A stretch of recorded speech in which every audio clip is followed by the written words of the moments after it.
An investerii miti yookiin immoo daldalaa gatii kiraa manaayyuudhaaf qacoobsee kaffala. An abbaa aangoos miti rakkataadha hiyyeessaa lafa gurgureen beeku sabbataaf galaan keessa. Kanaafuu jaalallee koo bareedduu magaallee koo liqii ormarraa funaanee akka namni booreetti otuu buraayyuu jirtuu nan beellamiin booleetti.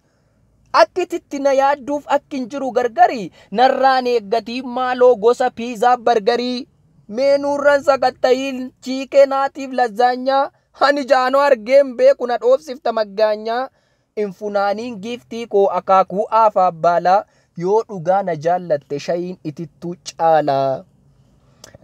Kabajamtoota daawwattoota kootii egaa kun YouTube channelii koo isa sirriidha. Hordoftoota 1300 torban tokko keessatti oradheera. Torbaniin sagantaa bashannansiisoof barsiisoo ta'an isiniif qabadhee dhiyaachuuf qophii guddaa gochaan jira.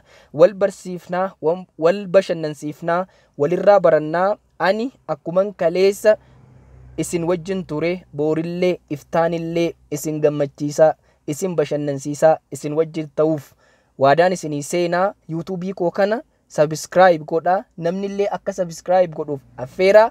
Wal jabeessina, wal guddifna. Galatooma.